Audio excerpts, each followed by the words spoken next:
અને આજે અમુક જુવાનીના કેફમાં સમજાતું નથી, પણ જ્યારે માણસ બીમાર પડે, પાહે કોઈ આવે નહીં, વૃદ્ધાવસ્થા હોય, છોકરાઓ કયું કરતા ન હોય.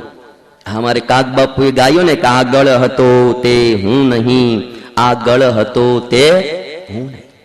એકલો એકલો ખાટલામાં હૂતો હોય અને જ્યારે એ માણસ પડ્યો હોય અને ત્યારે પછી બધાય કોઈ પાસે આવતું ન હોય, ત્યારે એને એમ થાય કે ભગવાન સિવાય મારું કોઈ નથી.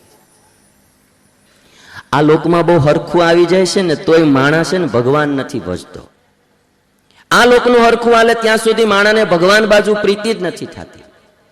અને જ્યારે એક નંબરે રોગથી ઘેરાય, કોઈ પાસે આવે નહીં, કોઈ બોલાવે નહીં, કોઈ પૂછે નહીં, હગાવાલા દૂર વયા જાય, ત્યારે માણસને એમ થાય કે હરિબિન કોઈ ન તેરા, સમજ નર હરિબિન કોઈ ન તેરા. એટલા માટે અમારા કોઈ કવિએ લખ્યું, હે તમે ભાવે ભજી લ્યો ભગવાન, જીવન થોડું રહ્યું રે, તમે ભાવે ભજી લ્યો ભગવાન, જીવન થોડું રહ્યું. કાંઈક આત્માનું કરજો કલ્યાણ, જીવન થોડું રહ્યું રે. કાંઈ નકરું દેહનું કલ્યાણ નહીં, થોડું આત્માનું પણ કરો.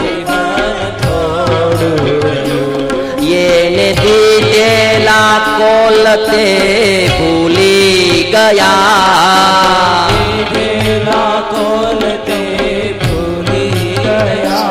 જૂઠી માયાના મોહમાં ઘેલા થયા,